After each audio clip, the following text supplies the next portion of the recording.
Hello everyone, welcome back to our channel. Today we have a fascinating linguistic journey ahead as we dwell into the enchanting world of figures of speech. Whether you are preparing for UGC NET English or just have a keen interest in language, this video is for you. So let's start. First up we have the simile. It's like the salt and pepper of language, adding flavor to our expressions. A simile compares two things using like or as. For instance, as brave as lion or she sings like an angel. Let's see another examples for our better understanding. So first example is the night sky was as dark as coal with stars twinkling like diamonds. Next is her laughter echoed through the room, sweet and melodious like a songbird. Next is the old man's beard was as white as snow, cascading down his chest.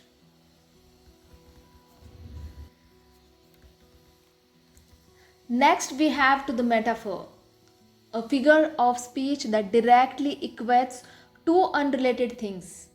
Think of Shakespeare's famous line, "All the world's a stage," comparing life to a theatrical performance. Let's see some more examples. Time is a thief that steals our moments without warning. Next is the classroom was a zoo with the students behaving like wild animals. His words were daggers cutting through her heart with each syllable. Next is metonymy. Metonymy involves substituting the name of one thing with another closely associated with it. For example, using the crown to refer to the monarchy. Let's see some more examples. The pen is a mightier than the sword. Here pen represents writing or communication and sword represents military force or aggression. Next example is Hollywood is known for its glamorous lifestyle. In this case, Hollywood is used to represent the American film industry. Next is the suits in the boardroom make all the decisions. Here suits refers to the corporate executives or decision makers. Friends, monotony involves substituting the name of the thing with another closely associated with it, creating a vivid and often symbolic expression. Next is Synecdoche. Synecdoche is like metonymy's cousin.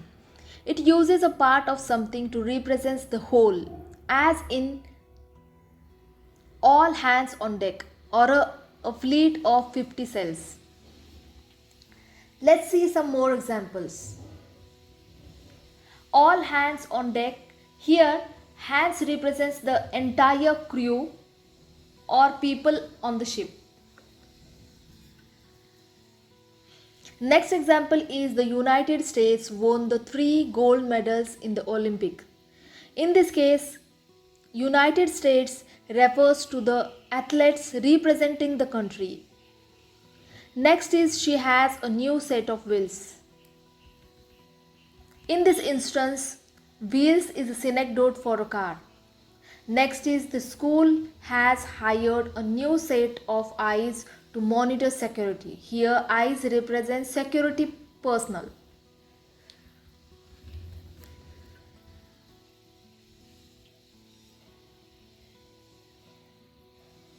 Next is transferred epithet.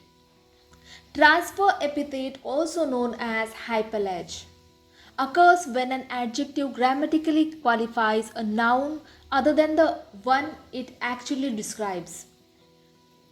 Picture a sleepless night or a restless mind. Let's see some more examples. So first is the excited crowd welcomed the victorious team with the open arms. Next is the hot coffees scalded her trembling hands. Next is the restless wind played with her flowing hair. Friends, in each of these examples, the epithet, that is adjective, is a transfer from the person experience the emotion or action to an inanimate object, creating a vivid and expressive image. Next is antithesis. Now let's explore antithesis, the art of contrasting ideas within a sentence. Think of Charles Dickens' famous opening in A Tale of Two Cities. It was the best of times, it was the worst of times. Let's see some more examples. To be or not to be, that is the questions. Love is an ideal thing, marriage is a real thing. Friends, antithesis involves the juxtaposition of contrasting ideas or words within a parallel grammatical structure, creating a balanced and impactful expressions.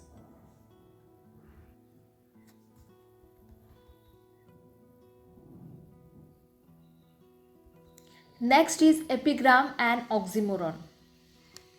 Epigram and oxymoron, the dynamic duo. An epigram is a short, witty statement, and oxymoron combines contradictory terms like bittersweet or a jumbo stream.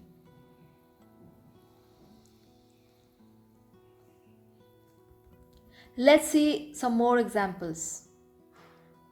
First, we'll see epigram examples. I can resist everything except temptation. Oscar Wilde. Mankind must put an end to war before war puts an end to mankind. Next is oxymorons. Jumbo shrimp. Next example is act naturally. Friends, epigrams are witty and often paradoxical statement, while oxymorons are combination of contradictory terms, creating a striking and memorable effect.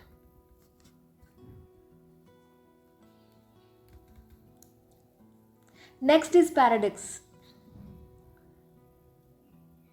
Speaking of contradictions, a paradox is a statement that appears self-contradictory but may contain a deeper truth. Consider the classic less is more. Let's see some more example. The beginning of the end. Deep down, you'll really shallow. The more you learn, the less you know. Friends, paradoxes involve statements that seem self-contradictory or illogical, yet they may reveal a deeper truth or insight when carefully considered.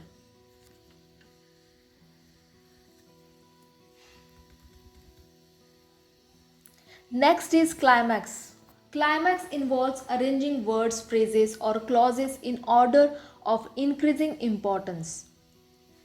It builds a tension like the famous I came, I saw, I conquered. Let's see some more example.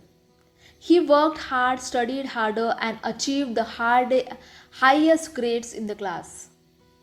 Next is the tension in the room heightened as the clock ticked away, and then with a burst of applause, the performer delivered the most breathtaking final. Next is with each passing level, the challenges intensified, leading to the ultimate test of skill and determination. In short, climax in rhetoric involves arranging words, phrases, or clauses in order to increasing importance, building up to peak moment of intensity. Anticlimax. On the flip side, anticlimax is the unexpected letdown after building anticipation. Imagine a grand introduction followed by a simple statement. Talk about a plot twist. Let's say more examples. After hours of intense negotiation, the deal was sealed with a simple handshake. Next is he climbed the treacherous mountain, faced the harsh elements only to discover a small empty cave at the summit. Next is personification. Personification breathes life into the inanimate, attributing human qualities to non-human things. For instance, the wind whispered through the trees. Let's see more examples. The sun smiled down on the children playing in the park. Next is time marched on, leaving its footprints on the pages of history.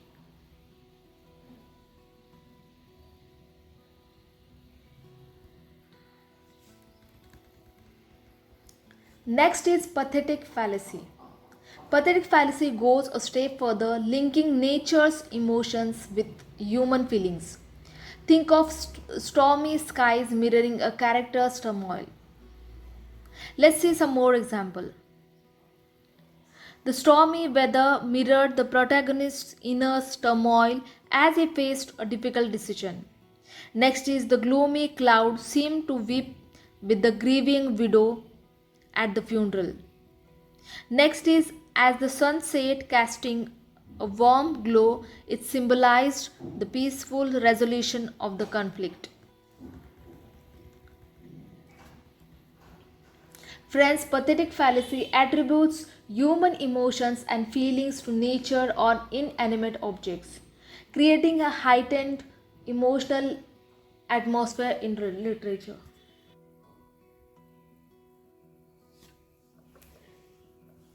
Next figure of speech is apostrophe. Apostrophe involves addressing someone or something absent as if present. For example, a Romeo, wherefore art thou Romeo, is a classic example. Let's see some more examples. O death, where is the sting? O grave, where is the victory? O time, thou must untangle this, not I. It is too hard a knot for me to unite. To untie. I'll give you two more examples. O nightingale, thou surely singest well. John Keats in this poem, Ode to Nightingale. Next is, O Captain, my Captain, our fearful trip is done. Walt Whitman's poem dedicated to Abraham Lincoln, O Captain, my Captain. Friends, apostrophe involves addressing someone or something absent, often imbued with emotion or intensity.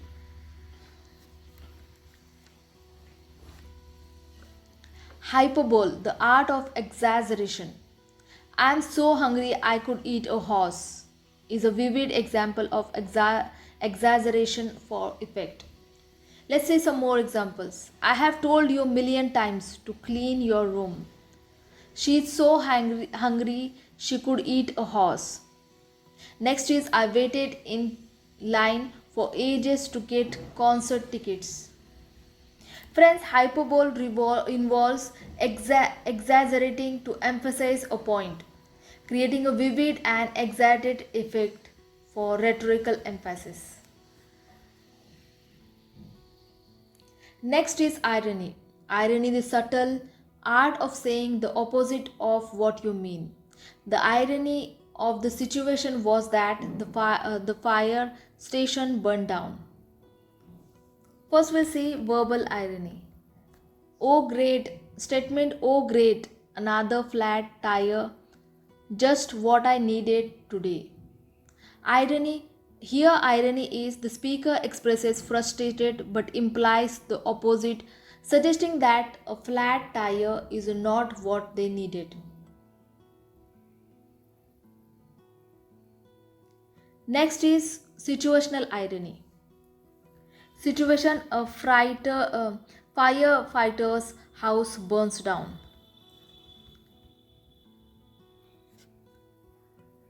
Here the irony lies in the unexpected twist that the person who usually fights fire is now a victim of the fire. Dramatic irony. Scenario in a play, the audience knows the villain's plan, but the hero remains unaware.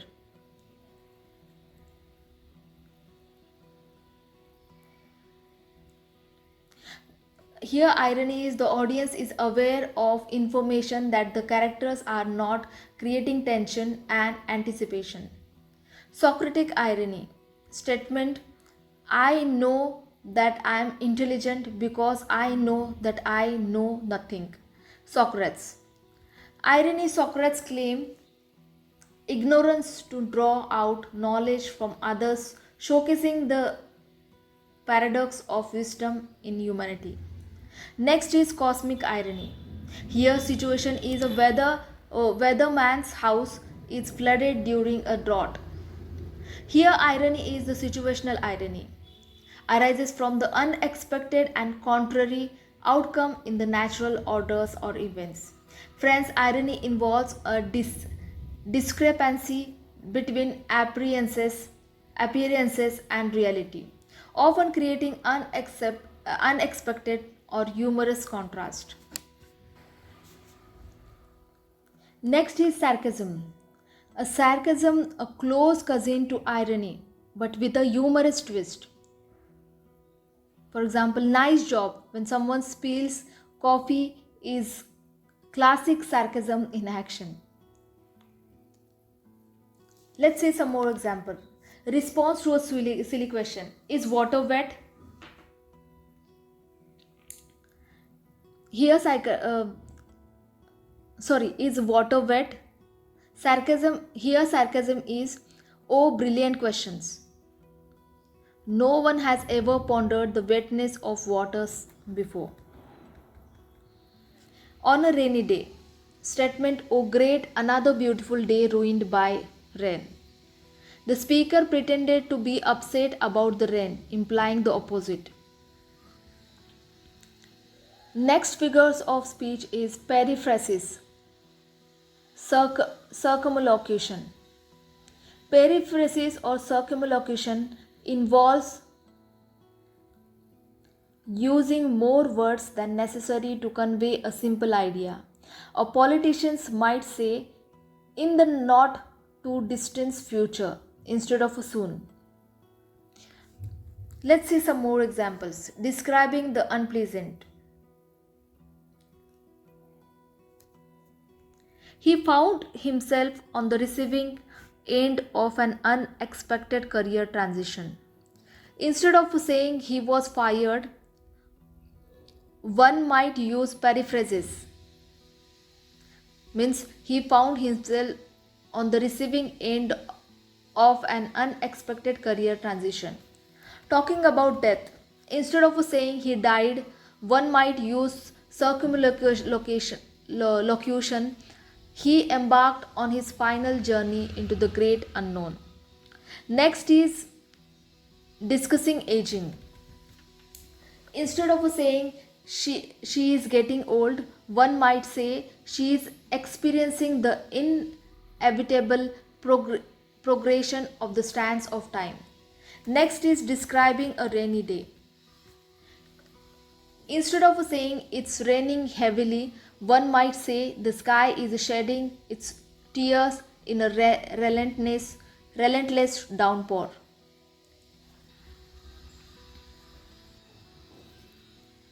Next is euphemism. Euphemism soften harsh or unpleasant realities. Instead of saying he passed away, we might use he is no longer with us. Let's see some more examples. Talking about death. Instead of saying he died, one might use euphemism. He passed away peacefully in his sleep. Next is describing job loss. Instead of saying you are fired, a euphemism might be we are going to have to let you go. Next is referring to an unpleasant odor. Instead of saying it stinks, one might use euphemism There is an interesting aroma in the air. Next is discussing an unpopular decision. Instead of saying it's a bad idea, one might use euphemism. It's an unconventional approach.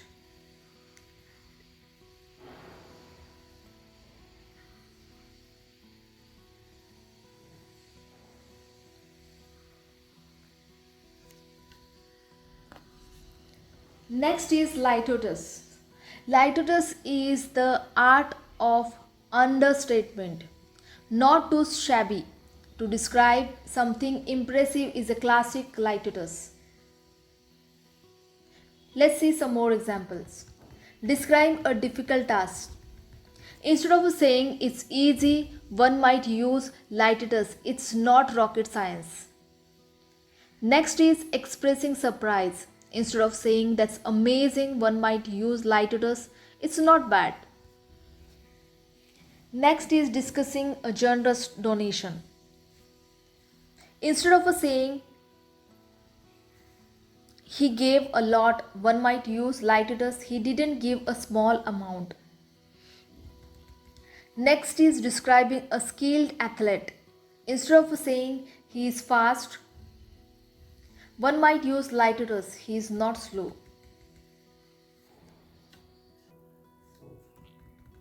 Litotes involves expressing an idea by negating its opposite, creating an understatement or downplaying the statement or rhetorical effect. Next is onomatopoeia. Onomatopoeia is a fun one. Words that imitate the sound they represent, like buzz or meow.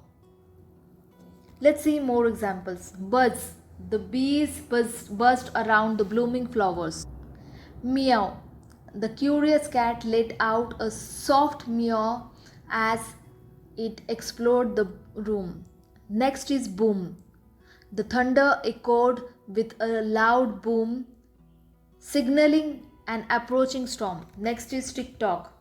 The old clock on the wall made a rhythmic tick-tock sound.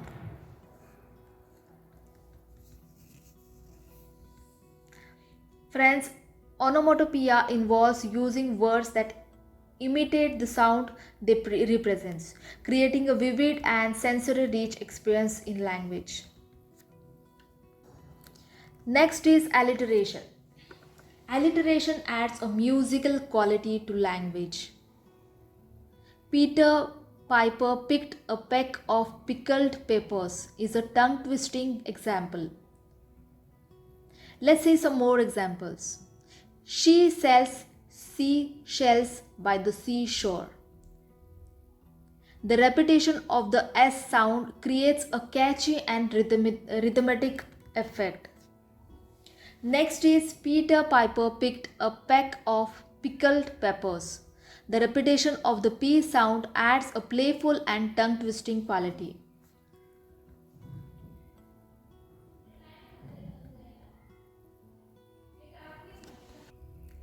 Next is Shelley's sunflower swayed in the summer breeze. The repetition of a S sound provides a soothing and descriptive quality. Misty mountains majestically rise against the morning sky. The repetition of the M sound adds a majestic and poetic touch. Alliteration involves the repetition of a consonant sound at the beginning of closely positioned words, creating a rhythmic and memorable effect. Next is pun. Puns are the life of the party in language. A play on words like I used to be baker because I needed dough. Let's see more example. I used to be a baker because I needed dough.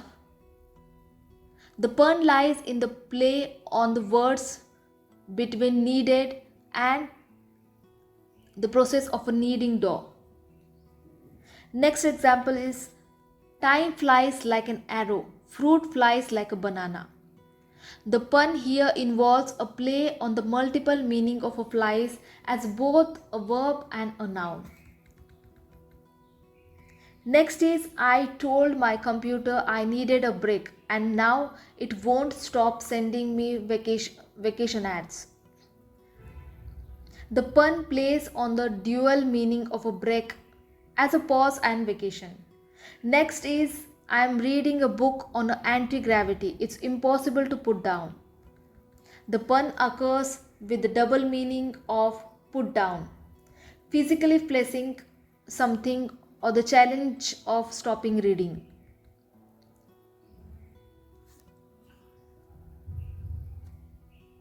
Friends, the pun involves puns use the double meanings or similar sounds of words or create humor or a clever play on words. I hope you understand. Next is Zeugma.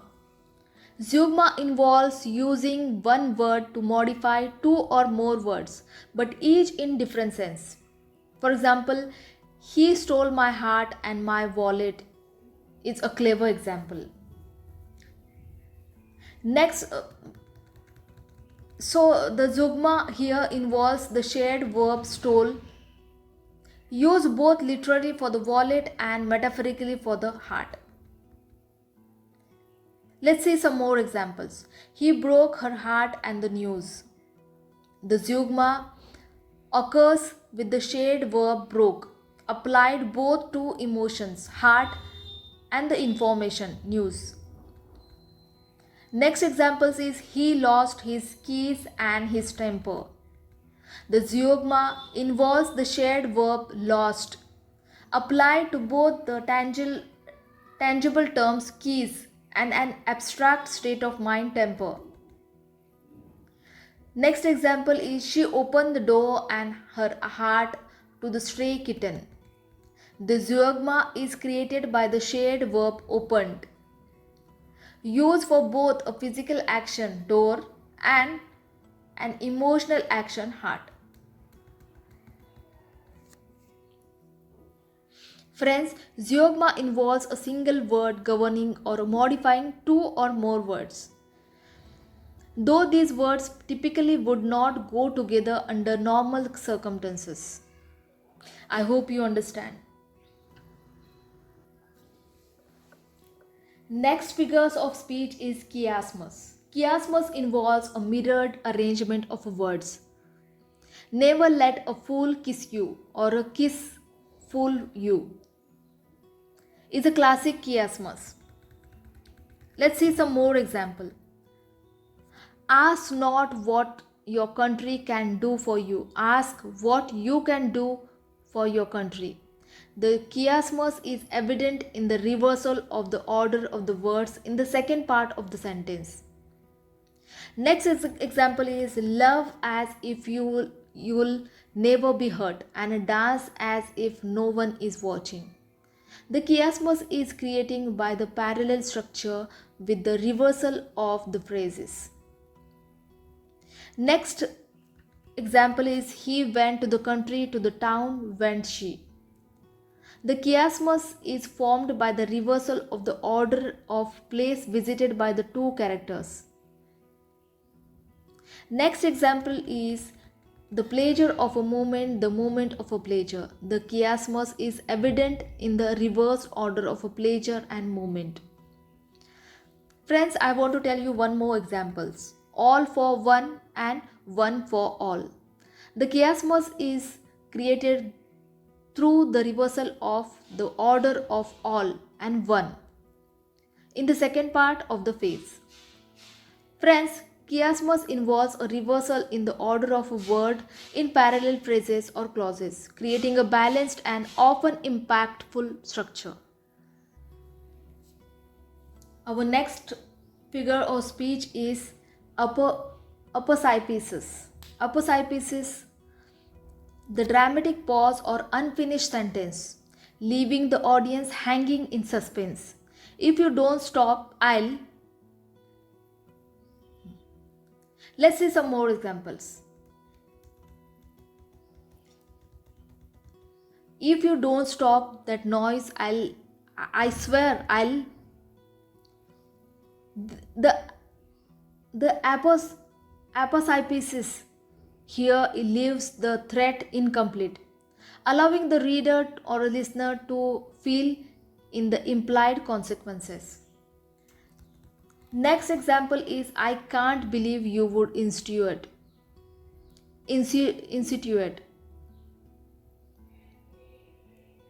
Next is if you keep that up, I'll.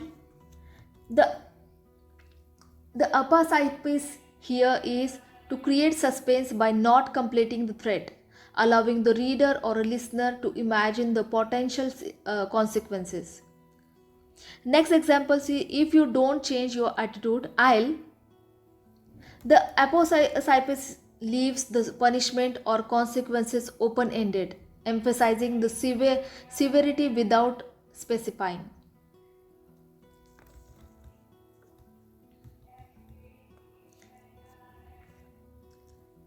Apostrophe involves a sudden breaking off or stopping in the middle of sentence, often for a dramatic or a rhetorical effect. And friends, there you have it, a comprehensive guide to mastering these important figures of speech for your UGC NET English examination. Remember, practice makes perfect. So keep refining your understanding of these linguistic gems. If you found this video helpful, don't forget to like, share and subscribe for more insightful content. Until next time, happy studying. Thank you so much for watching.